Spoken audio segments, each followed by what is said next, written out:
kumusta naman itong timing nitong pagkakansela ng passport, Philippine passport ni Zaldico? Tama lang ba yan or 'di ba dapat sooner yan? What do you think? Neutral kung titignan mo from the perspective of pursuit.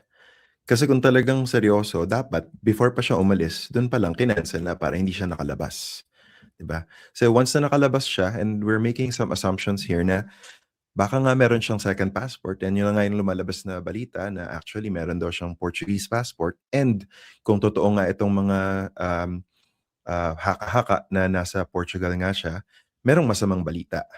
Ano Because yun? just like the France, I should say, the Portuguese have an absolute constitutional block of turning over its nationals unless merong narrow exceptions, which is kung merong extradition treaty between Portugal and the concerned state, as well as kung merong organized crime component na Hmm. issue. So pupwede in theory, ma-extradite ang isang national ng Portugal to the Philippines kung meron tayong treaty sana, kaso walang tratado, 'di ba? So yun yung Hmm. problema. Ito nga yung may So, assumption tayo kung may second passport siya. so ang daming ano 'no, ang daming, conditions, so ang daming mga hurdles dito. Okay. Mhm, Pero inisip ko nga rito, 'tong Philippine passport itself 'no, should this be enough to nail him? Assuming muna na wala siyang iba pang pasaporte. mhm. No, ano 'to, neutral siya. So ang mangyayari lang nito, mawawalan siya ng travel document, mawawalan siya ng mobility.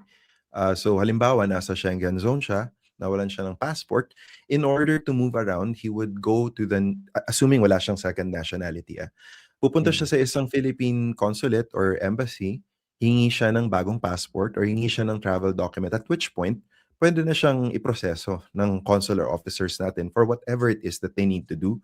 Hmm. Ta's diplomatic negotiations ang Philippines with that particular country kung saan man siya nakita para mai-ano siya, mai-surrender back to the Philippine authorities. Pero ito, tawag dito, mukhang mahihirapan naman siya kumuha ng panibagong travel document dito kung saka-sakali 'no? Dahil, sigurado that would lead to his arrest. Pero yeah, pag-usapan natin yung pangalawang option na meron siyang isa pang pasaporte at kunwari totoo espekulasyon ng Portuguese 'no. Unang-una, papaano ba nakakakuha niyan? Kunwari Pilipino ka, magkakaroon ka ng second passport. How does one Mm. go about it? Naalala mo yung skit natin at naalala ko ng gusto. Yeah. Well, ano, napag-usapan na rin siya actually in other outlets na meron ngang golden visa routes in Europe pero paunti ng paunti at pawala ng pawala itong mga ito dahil nga nagka-crackdown ang European Commission. So sa Spain, 500,000 euros by investment, so purchase of property. Sa Portugal, actually mas mababa, Magkano? 350,000. 350. 350,000. 350, yes. Kung totoo 'to, maning-mani ito kay Zaldico.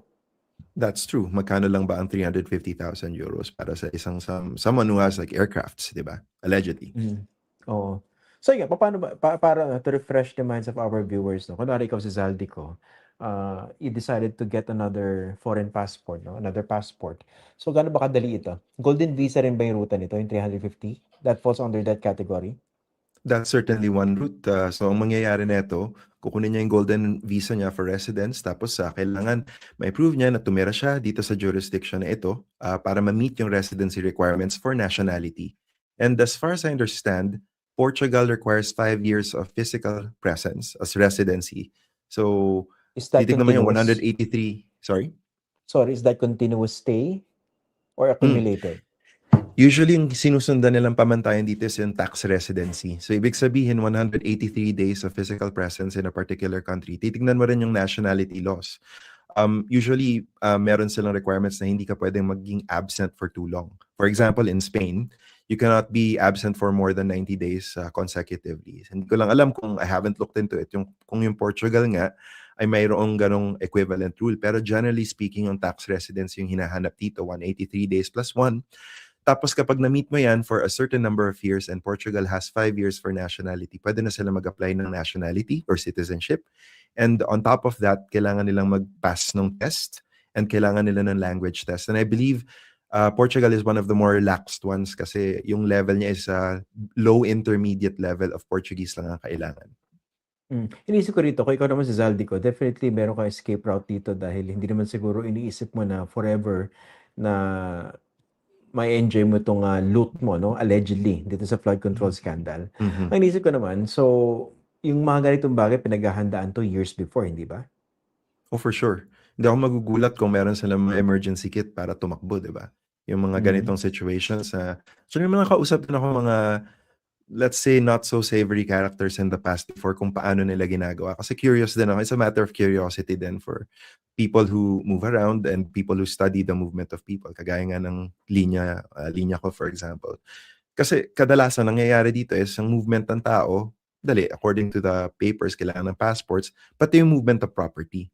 Usually, mas complicated sa property. And yung recent phenomenon ngayon na interesting, Christian, is yung cryptocurrency. Kasi once it's Mm. in crypto, mas mahirap nang i-trace.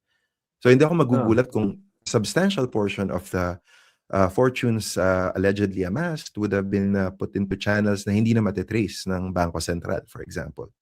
So, convert possibly sa crypto and then pwede mo siyang i-encash later on in some In other certain jurisdictions. jurisdictions, sobrang bukas na bukas.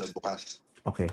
Dito sa Golden Visa route, ang iniisip ko rito, wala bang strict background check yung bansang concern dito? Kunwari, kahit sino lang ba pwede mag-apply dito basta mayroong pera? Paano kung mandarambong? Paano kung swindler? Paano kung plunderer? Dito yung nangyayari yung ano, yung pagmamasahe. Kasi yes, technically merong KYC yan, kung saan ba nanggaling yung pera, kailangan pakita rin yung provenance of funds in Mm. order to show na hindi ito proceeds of money laundering or fraud or criminal enterprise. Pero yung onus to do that, nandun sa applicant. And usually kapag ka nag-a-apply, in reality, where the rubber hits the road, is more more or less complicated than what it looks like on paper. In other words, yung iba mag-execute lang ng affidavit na ito yung business ko, for example, na doon ang gagaling. Tapos, itong mga embahada, sadly, hindi naman nila talaga din due diligence ng todo-todo.